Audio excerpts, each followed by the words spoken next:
what we know about this astronomer is that he does indeed work for NASA, and that he has been following the topic of Planet X for years.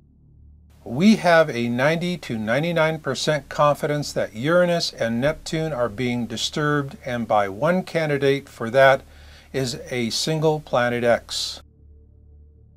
We all know the story of Noah and the flood, but according to some researchers, there could be as many as 200 different deluge stories from ancient cultures throughout the world. So this begs the obvious question. In terms of science, what single causality could yield such a global diversity of deluge stories? For that, we look back to 1940, when a Chilean astronomer by the name of Carlos Ferrada first postulated an explanation that accounts for all of these deluge stories. An explanation based on two objects. One he calls the Black Star, and the other an object he called Hercolubus, or what we know today as Planet X or Nibiru. According to Ferrada, Hercolubus is a large comet planet charged with cosmic energy in an elliptical orbit between the two suns of our own solar system, Sol and its smaller, dark twin, Nemesis.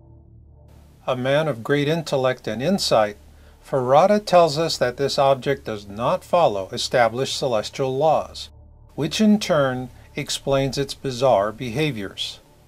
He also predicts that during this next coming flyby, this massive object will come within 14 million kilometers of Earth, and that it will be naked eye visible from every point of the globe.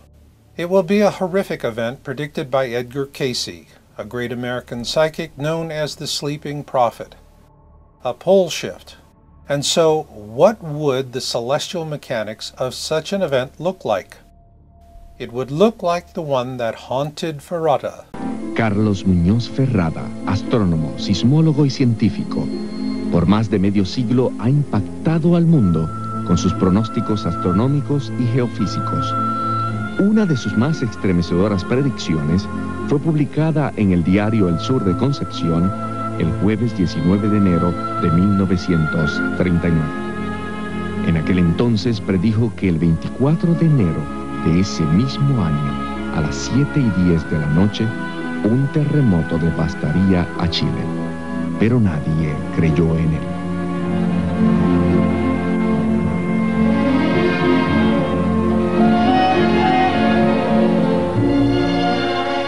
Efectivamente, con solo 4 horas de diferencia, su pronóstico se cumplió. A las 11:29 de la noche, durante 18 segundos, Chile tembló. Un gran terremoto destruyó 5 provincias en el sur de Chile, causando la muerte de 40.000 personas. El pueblo se aterró y todo quedó destruido. En la mente de los que sobrevivieron existía el recuerdo de aquel hombre que lo había anunciado unos días antes. Los pronósticos de Muñoz Ferrada continuaron confirmándose con el paso del tiempo. La serie de terremotos entre el 21 y el 25 de mayo de 1960, el poderoso maremoto que llegó hasta Alaska, el gran sismo de 1965 en Ligua y el terremoto de 1985 en Valparaíso, Chile, son algunos de los aciertos que aún los científicos modernos no han podido explicar. Con su ciencia geodinámica, este genio científico ha superado todas las leyes de la astronomía moderna. A través de sus cálculos, no tan solo ha acertado numerosos terremotos, explosiones volcánicas y alteraciones climáticas en diferentes partes del globo. Además, ha descubierto nuevos cometas y planetas, descifrando trayectoria, masa, brillo, coloración, coordenadas siderales y tiempos orbitales con increíble exactitud, antes de ser vistos por los grandes telescopios del mundo. Muñoz Ferrada también fue el primero en dar a conocer la trayectoria y perturbaciones por las cuales pasaría el famoso cometa Halley en su paso por nuestro sistema solar. Él indicó que a último momento el cometa alteraría su velocidad y pasaría más cerca del Sol. Efectivamente, el 12 de febrero de 1996, esto se cumplió. El brillante cometa se adelantó 36 horas en su tiempo orbital y pasó más cerca del Sol, a 85 millones de kilómetros. Luego de 59 años de investigación, este gran científico estremece nuevamente las bases de la astronomía moderna y a sus 90 años de edad rompe el silencio para revelar la trayectoria y las terribles consecuencias que muy pronto Hercolubus, o cometa planeta como él le llama, causará sobre nuestro mundo. Algo muy interesante es que usted hizo un estudio y trazó con cálculos y con todo la órbita de este cometa planeta, porque usted nos habla y nos dice que es cometa planeta porque su movimiento no es algo normal. No, Que tiene unas velocidades. es un cometa planeta porque tiene órbita elíptica como cometa y porque tiene gran masa Como planeta. como planeta. Yo lo llamo entonces planeta cometa, o sea, un planeta con cola. Explica Muñoz Ferrada que este gran astro que se acerca cargado de energía cósmica no cumple las leyes de la mecánica celeste establecidas. Posee una órbita elíptica y viaja entre nuestro Sol y un Sol negro que se encuentra a 32 billones de kilómetros. Entonces aquí en este gráfico usted nos muestra, en el gráfico, ¿verdad?, de que en este lado está la Tierra, la órbita de nuestra Tierra alrededor del Sol, Sí, señor. y que él penetra en la órbita terrestre, aquí, pasando muy cerca de nuestra Tierra. Entonces tarda A desde 14 millones de kilómetros. 14 millones de kilómetros. Entonces acá usted en su gráfico nos presenta lo que es la estrella muerta o el sol muerto. En ese sol muerto él gira. Aquí a 92 kilómetros por segundo. Entonces, además de esos 92 kilómetros por segundo, él tiene otra velocidad, que es la más aterradora, ¿verdad? Que es la que se mueve muy Tiene rápido. 3 velocidades, hombre. Muñoz Ferrada confirma que este planeta viaja a 3 velocidades. Una alrededor del Sol Negro a 92 kilómetros por segundo. Otra cerca de nuestro Sol a 76 kilómetros por segundo. Y una tercera velocidad máxima. Lo máximo lo tiene en la mitad de la órbita, a 300 kilómetros por segundo. O sea, un milésimo de la velocidad de la luz. Eso es rápido. Pronto acontecerá un evento que permitirá que el Hercolubus pueda verse a simple vista. Este cuerpo no va a pasar desapercibido, todo el mundo lo va a ver. Y va a haber gran confusión. Más que confusión. Y le van a dar un sinnúmero de interpretaciones a este asunto. Uf. Muchas. Los astrónomos dirán que lo que se verá es Marte o cualquier otro planeta, pero en realidad es el Hercolubus. ¿Qué consecuencias sobre nuestro planeta? Las más terroríficas. Luego, cada cual arrégleselas como pueda. El Hercolubus causará devastadores terremotos y provocará una gran transformación. El gran campo gravitacional que trae ese astro nuevo, que hace 13.000 años que no penetraba y que 13.000 años atrás fue en los tiempos de Atlántida perdida, tiene resonancia y efectos que a los reflejos, que a la debilidad. Queda el gran cambio. Ese gran cambio, el cual usted viene estudiando desde 1940, ¿verdad? Que viene estudiando ese astro. Van 59 años de documentación. Ese gran cambio es humano, además es a la Tierra, porque indica un cambio de polos. Es geofísico y humano. Geofísico y humano. Y se habla de que va a haber un cambio de los polos magnéticos de la Tierra.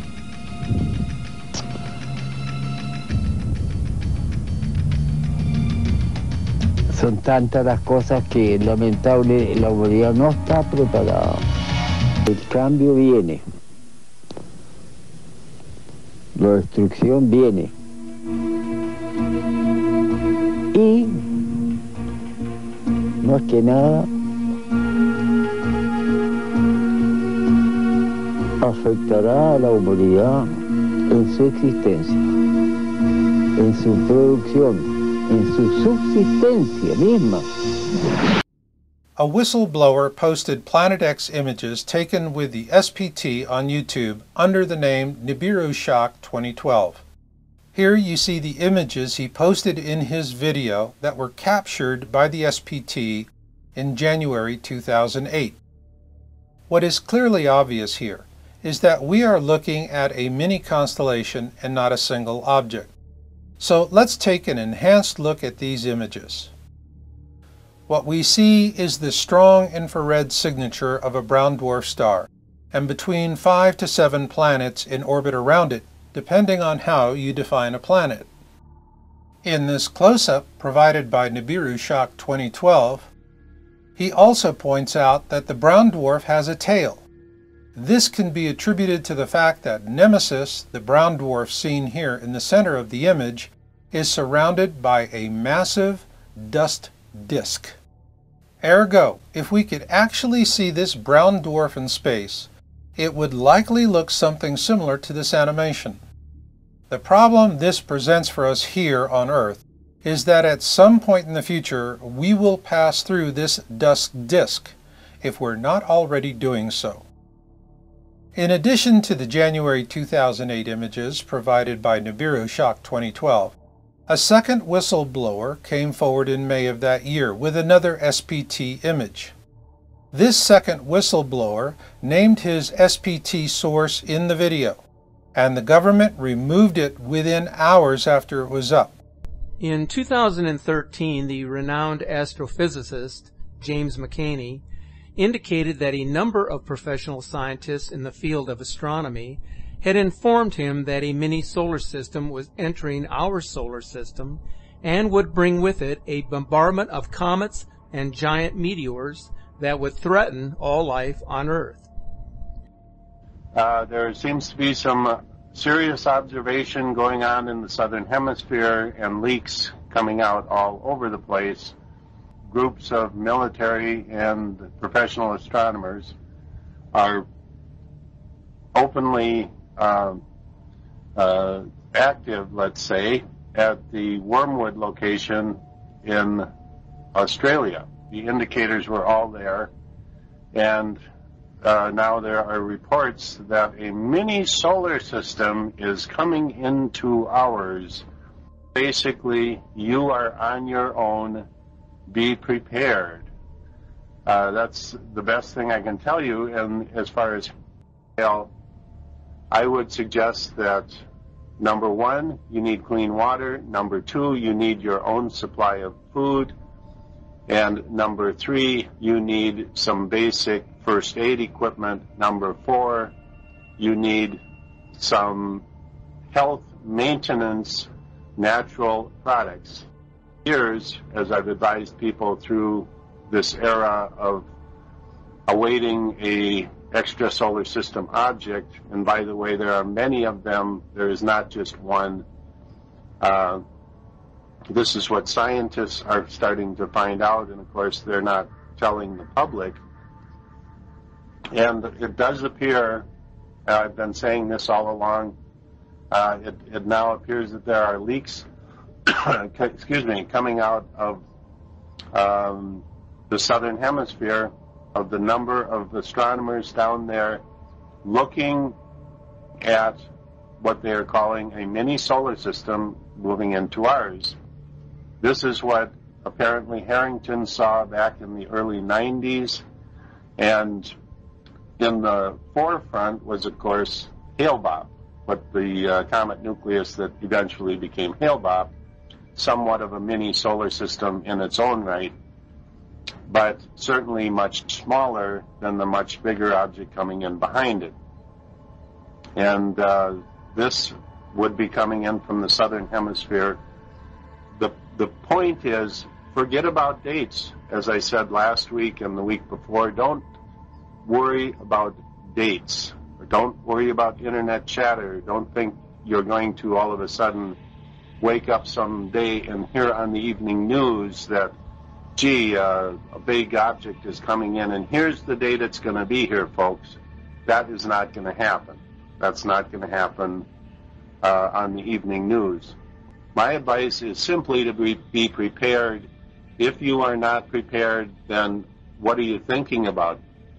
So not everybody wants to be prepared. Not everybody wants to go through the rigors of living through a very difficult time and try and come out the other end when the success rate is going to be very low. Our space dollars are being completely diverted into little private, very exclusive space programs of the elite. They're not going to share it with you. They're not going to share their cave systems with you.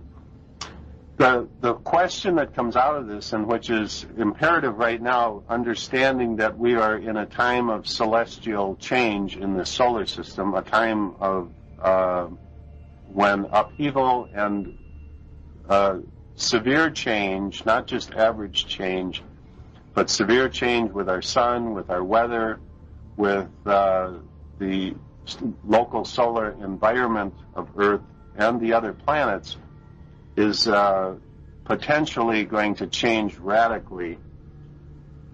How can the people in power, supposedly, that are in the positions of federal, state, and in many cases local government, how can they possibly even cope with this when there has been absolutely no planning done for the general public? And the crisis that they propose to prevent by not telling the public is actually going to be 100 times worse once the public gets the drift of what's going on. The cities, the destruction and the looting, the complete destruction of our cities is going to happen internally. You wouldn't have to bring an army in here because the cities will self-destruct on their own. People have not been taught a little thing called personal responsibility, how to take care of yourself and your neighbor and make the best out of a bad situation. Everybody has everything handed to them. Everything is easy. You simply go to the mall with your credit card and everything's taken care of. When all of that changes, I call it the 95% rule.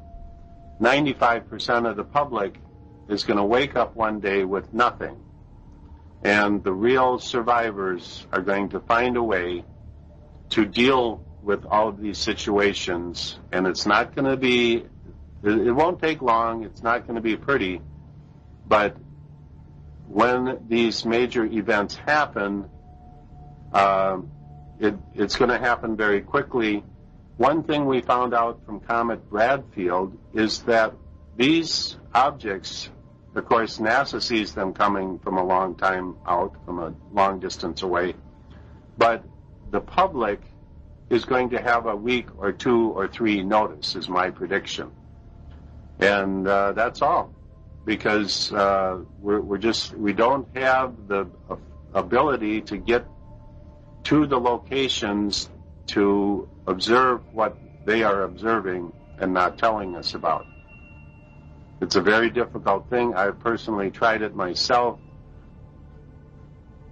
And really, once again, especially in the time frame we're in right now, the May time frame, in June, these, of course, are the times that Harrington said were the observing times for those southern locations. So isn't it interesting that in the month of May and June, Australia has all of a sudden become extremely active with astronomers and military types hanging around the Project Wormwood facility in Australia. So I just want to recap what we might see as people on Earth. We may see large numbers of comets. We may see other planets capturing comets. We may see new moons evolving around other planets. We may see planets encountering medium or small or large comets with devastating results. We may see comets coming close to Earth with devastating results. We may be hit by meteors or many more meteors than we do, and of course this has been happening already. In the past year, many bolide type objects coming in and striking Earth. De uma eleitora que ela diz o seguinte: senador, o senhor viu essa informação da NASA? Ou seja, a NASA afirma que o planeta Nibiru, o X7, está vindo em direção à Terra e o ciclo atual será terminado em breve. Ela fala mais. Segundo o relatório da NASA, o planeta altera o campo gravitacional da Terra e, com isso, 2/3 da humanidade perecerá e 2/3 morrerão de fome e de doença. Claro, eu passei isso para os meus assessores, promover um estudo para ver se esse planeta que ela fala de Nibiru está realmente se aproximando da Terra. In 1967, I enlisted in the U.S. Army at 19 years old, where I became an intelligence analyst. I did a tour in Vietnam with psychological warfare, came back to the States and finished up my Army experience with U.S. Army Special Forces. I first found out about Nibiru in the late spring, early summer of 2000, and I've spent a lot of time, many hundreds of hours, locating witnesses, taking statements, and of course doing my research, locating and debriefing U.S. Navy veterans, especially U.S. Navy submarine veterans, regarding the classified briefings they attended beginning in 1979. And without exception, Alexander, all these men were told that during their lifetimes, these oceans would come out of their basins, flooding all coastal areas worldwide. And this Nibiru flyby occurs every 3,600 years? That's our belief. There's some, there's not 100% agreement among the scientists looking into this, but we do know this for a fact, that every 3,600 years, the civilizations on this planet go through very dramatic changes and basically come to an end. And that's, you can research, anybody can research this and find it out. That 3,600 years ago, 7,200 years ago, and so forth, major civilizations came to an end and new civilizations took their place. That's well documented, Alexandra. Yeah, and how come that we don't learn that in schools? Well, it's not taught. The information is there if you want to seek it out, but it's not taught. And mainstream archaeology has two jobs, Alexandra. One is to recover ancient technology. The other is to keep us from finding out about it. And of course, a lot of what archaeology does is to support the flawed, non-existent theory of Darwinian evolution. There is not now, never has been, any evidence that one species has evolved to become a different species. That theory will never be proven because it can't be proven. And a lot of what archaeology does is an attempt to preserve that flawed theory. Mm. And do I understand that the people who told you are mostly from intelligence or military? Right. Well, I have contacts in military intelligence, in the military, and in private government agencies, and we all communicate with each other privately and exchange information privately. So they know, but they don't tell us. Well, they're not going to jeopardize their paycheck and their pension to tell people what they know.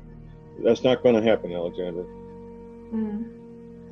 And could you describe a little bit what will happen when the flyby occurs? Okay, well, we'll do that.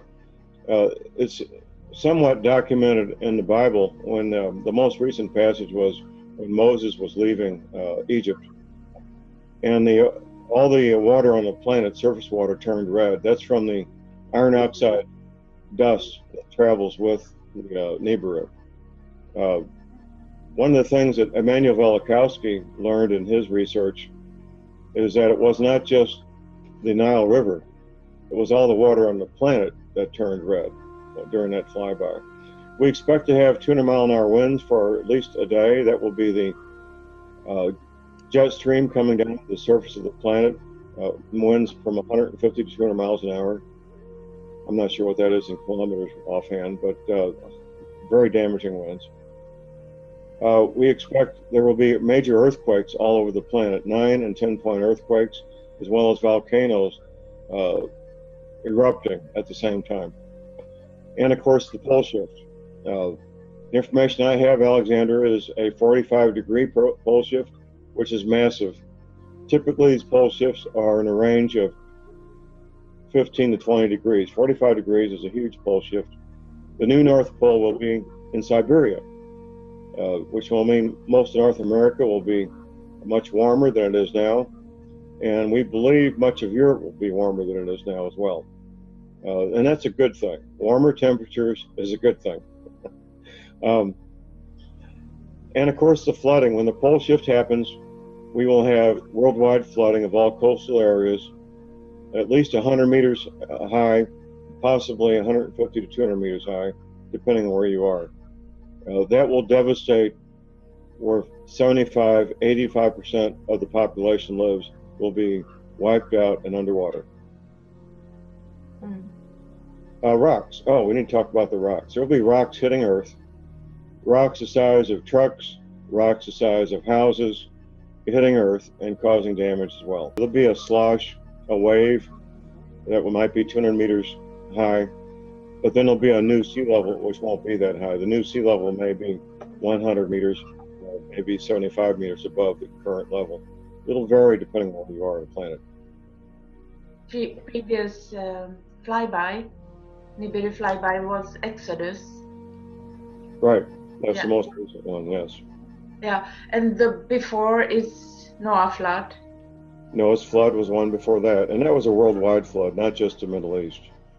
Yeah. That was 7,200 years ago, and every culture on the planet has a flood story from about the same time. On July 5th, 2017, in a picture captured by a super wide-angle skycam located in Thibodaux, Louisiana. The red dragon is partially hidden behind clouds, but mostly visible. The object is mentioned in ancient and historical writings from previous passes around our sun. In ancient artwork, it is always shown as a ball with wings. The top picture is a blow-up of that same image, using Photoshop to mirror the wings on both sides of the red ball. Notice how similar it looks to the ancient Sumerian artwork of the winged destroyer.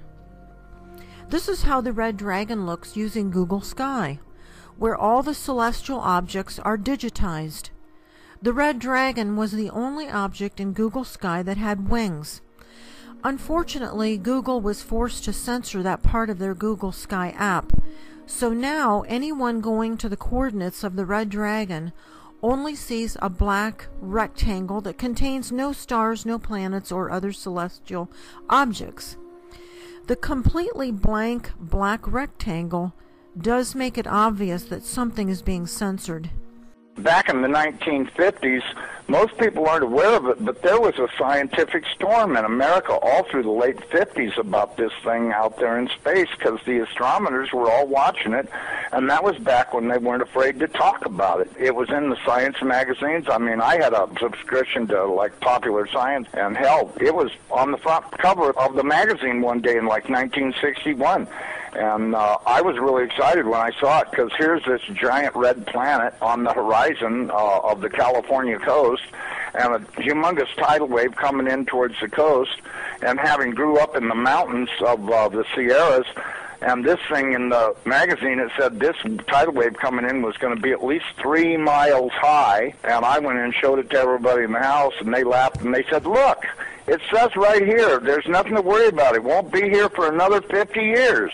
Hey, guess what? That 50 years has came and gone. And this baby's out there in the sky. They've been watching it. I watched it. And I can tell you, this thing has got so much trash coming around it. You know how we live in a solar system? We've got 9 planets and a big sun. This thing has got 7 planets and its own sun. But I believe that instead of having dirt on it like our planet does and water, I think this thing is just a big, bright reddish-orange iron ball because it's giving off all this red iron oxide dust out into the atmosphere. When we saw it, at first, it was just a teeny little red speck of fuzzy red dust in the distance, but over the years as it went by and we watched it, it got bigger and bigger and bigger. And then finally, about 2008, we could see this thing like it was across the street, and we could see that it was a blazing hot ball of fire giving out sparkles of red iron oxide dust for thousands of miles in every direction. And you could see the planet circulating it. Now, I'll tell you one thing that I really am nervous about. I think this thing's got a planet like ours circling it. This is its own solar system. We're about to have a solar system come through the middle of our solar system. This can't be good. But unfortunately, it looks as though that's what's going to happen. Hopefully nothing in this mess will hit us, even though it does say it will in the Bible, at least it does in my Bible. It says we can expect all kinds of problems. We were looking at asteroids. Right close to this thing, there's asteroids that are floating around right near that are orbiting the main sun itself. These things appear to be about 500 miles across. And as you go back into the tail, you get into meteorites that go back for millions of miles in the tail. This thing looks like a giant red teardrop-shaped dust cloud. And you can see, if you're able to see it up close like we did, you can see every speck out there. I guarantee you there's trillions of meteorites following this thing. Now, these CIA people that I know say that we're not going to be that close to it when it goes past us. They're saying that in order to attain breakaway speed, when it comes up around the backside of the sun, its speed will at least double, possibly more, which will put it here earlier than everybody is saying it will, and that this thing will probably be about 20 million miles from us when it crosses in front of us. And then as soon as it flips us upside down, we're going to go into its debris field tail and be pelted with meteorites. And, of course, in the Bible it says they will talon 70 pounds.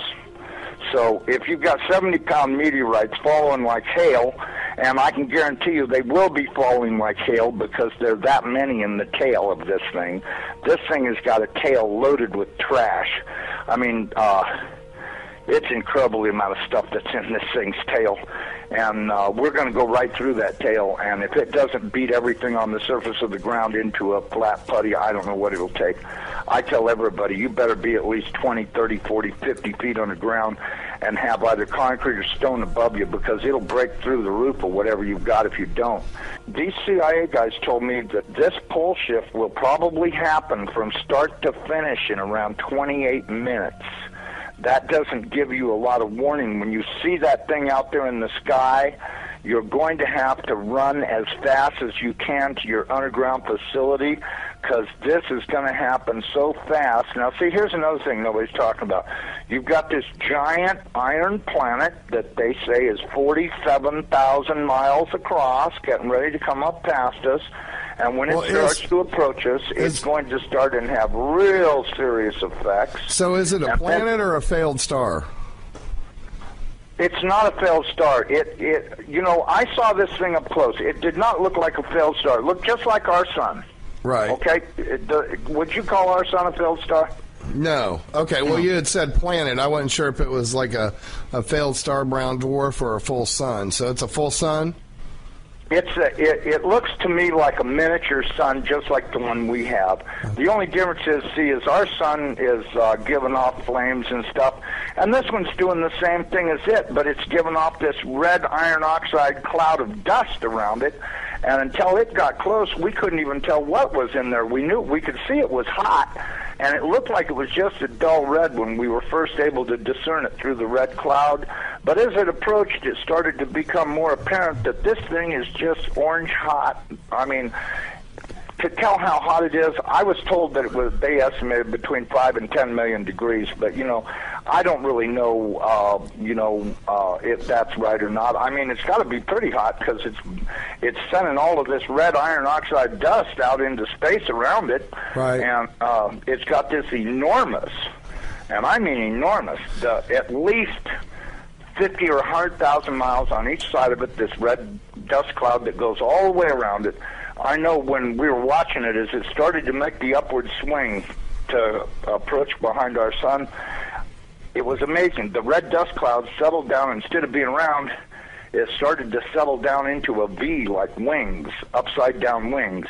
Right. And I thought, boy, I wonder if that's where the ancient Sumerians got the idea this thing had wings, because, you know, centrifugal force is a funny thing. When it comes back up around the planet, when we see it in the sky, my guess is it's going to look like it's got wings because centrifugal force is going to be pulling the red iron oxide dust and particles out to one side, and then as it starts to climb out and go away from us, listen, I was told that this thing's magnetic field is going to be so strong, anybody that does not have a padded lead helmet to wear will have their brain gutted for everything they ever knew, and they'll be a complete raving moron after this thing passes. They'll lose they won't know, they'll pee in their pants. They won't have a clue what's going on, because this thing will gut their brain. And you know, I was reading a deal in my Bible. It says that after this happens, that nobody will care because they won't be able to remember it. Well, of course, I was told by somebody the reason that is because the electromagnetic field from this thing will be so strong, because, see, as it comes up underneath of us, it's going to start and pull us toward it. And then, just like a pair of big magnets, all of a sudden it's going to lock onto us. And when it does, it's going to be like the Jolly Green Giant hit the earth in the ass. It's going to send a jolt 500 to 1,000 foot high. This is what I'm told. 500 to 1,000 foot high shock waves all the way around planet Earth. They'll be so bad that in a lot of areas that don't have good solid soil, it'll fluff it so badly that you'll practically be like you're standing in quicksand. And that this thing's magnetic field will literally gut your brain of everything. And so you may want to give some thoughts to getting you some sheet lead, build you a little lead helmet to wear, you know, like a little motorcycle helmet to protect your entire brain and the back of your neck, so that way this can't happen. Because, you know, if these guys are right about this, and I'm pretty sure they are, because I know for a fact they know what they're talking about when they say stuff. And so, you know, and it does sound reasonable to me, knowing what I do about electromagnetic energy, that this could happen. And it very easily could gut everybody's brain for everything they ever knew, and they'll stand there and pee in their pants and go, gee, what was that? And that's if they still know how to talk. And there won't be any doubt in anybody's mind, because this thing's going to look like a big red dragon, exactly like all the ancient Sumerians and the Chinese and all the rest of them that had documented this thing's passing before. It didn't look like a white ball or a snow cloud or nothing. It looked like a big red iron oxide dust cloud with a superheated star in the middle of it. And, I mean, you know, and that's what we've seen. So, you know, I don't care what anybody else says. There's a possibility. There's more than one thing out there. You know, I watched it through the Hubble Space Telescope, and when this thing looked like it was across the street, the Hubble got cut off and they encrypted it, and that was the end of any transmissions we had to watch. And we know that the Hubble, in order to be in the shadow of the Earth, had to be at an angle, and so that meant it was looking downward, and this thing was coming up underneath of us. And I tell you the honest to God truth, okay, because listen, they've known about this thing forever. And I mean, they've known about it forever. I mean, if I read about it in a science magazine in 1961, that tells you that, I mean, it's only 1,800 years away. How could they not be able to see it when it came around the backside of the last sun and headed this way? Right. You have to know they've been watching it, because if you know, Carl Sagan was showing stuff that they took with their old telescopes that was billions and billions of miles away, and this thing's only 1,800 years away. Well, and by 1930 it was only 70 years away. You know, we do estimate that this thing, let me give you a thing, maybe you can figure out your own timeline. We estimated that this thing is traveling around 3,500 miles an hour, okay? Okay. That was our estimate of its speed. Now, it has been picking up speed, and that's the reason why we think it's going to arrive early, because when it comes around the backside of the sun, it's got to double that speed in order to attain breakaway speed to leave the sun and not wind up orbiting it. It's never orbited the sun in the past that we know of, so that means that it's going to have to attain breakaway speed to head back out into space. Now, you look at the NASA videos, photos, and all this other crap those morons put on the internet. This thing is coming in, it's going to, as soon as it goes around the top of the sun, it's going to go back out into space. Right. And it's going to do this really fast. When it goes past us, it's going to go past us so fast that we'll almost have no time to get ready. That's my opinion, but, you know, just drawing it out on paper a few times and thinking about it, and I went, you know, if this thing picks up enough speed to make breakaway speed, then that means it's going to come past us. You know, this thing, according to what I was told, is that this thing is approximately 47,000 miles in diameter, you know, 4 or 5 times the size of the Earth, and it'll come past us, and we won't have a lot of warning, and we won't get to see it in the sky until it's on us. I think the NASA timeline is completely off. I think this thing's going to arrive much earlier than they say it is. You know, I know they're saying October, but, you know, if you look at the, you know, now, I was told that the poles are not shifting at 42 miles a year. They're shifting at 42 miles a day. And the reason is because this planet is rolling over to face this thing. Now, when it goes by, it's not going to push our North Pole away. It's going to grab our southern pole with its northern pole, and it's going to be like somebody kicked this planet in the ass. That earthquake that it talks about in Revelations, when the opening of the sixth seal comes, from what I've been told, that's very accurate, because that's exactly what's going to happen. There's going to be a massive earthquake when it locks onto us. As it goes past us, we're going to follow it right upside down. The oceans are just going to be roaring from pole to pole, as you could well guess they would, because if you take a planet that's 7,000 miles across and roll it upside down in 30 minutes, you're going to have some real serious problems with wind and water. We should be preparing to expect it.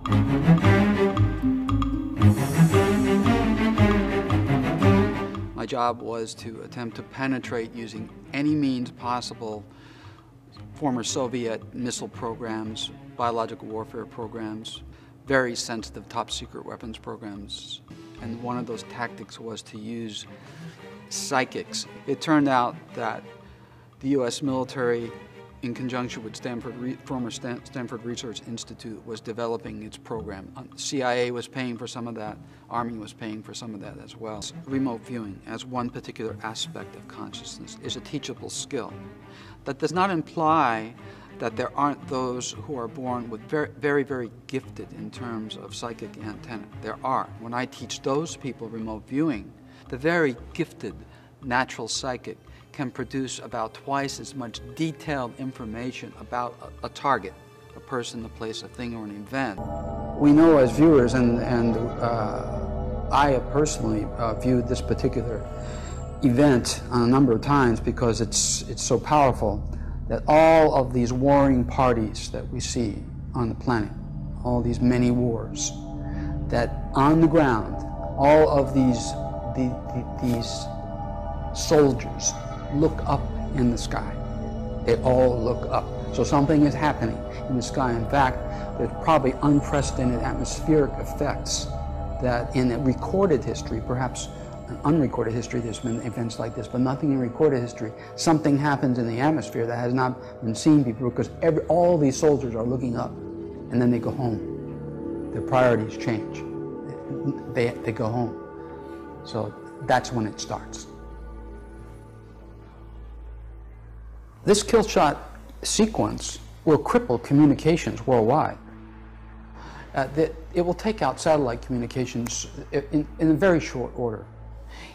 Power grids. We're all aware of what it will do to the power grids and what it has done in the past. And in certain instances, go back and check it out. The power grids will go down. There's many, many people over many months of time, and throughout the world will have no power. There are cities without power and communication. You can figure out for yourself what that will mean too. Not only will you not be able to pump gas, not only will you not be able to pump water, not only will there not be food on the shelves because there'd be no gas in the trucks to take the food to the cities, but I could go on and on. Apparently, the center of the Earth, the core of the Earth, is changing rapidly as an effect of what is happening on the sun. And if that's the case, then we're probably looking at, as an adjunct to effect to the kill shot sequence, we're probably looking at massive volcanism and earthquakes as well. Astronomers in Spain believe that hiding behind Pluto, obscured from our view, are 2 additional giant planets. Spanish scientists in Madrid discovered the potential for the 2 massive celestial bodies at the outer reaches of our solar system after studying strange patterns in the orbit of rocky objects around Pluto, including the newly discovered dwarf planet 2012 VP113. Scientists believe the first hidden world would be about 10 times the mass of Earth. They believe that this planet is moving in resonance with a bigger planet that is somewhere between Mars and Jupiter in size and would orbit 200 times the Earth's distance from the Sun.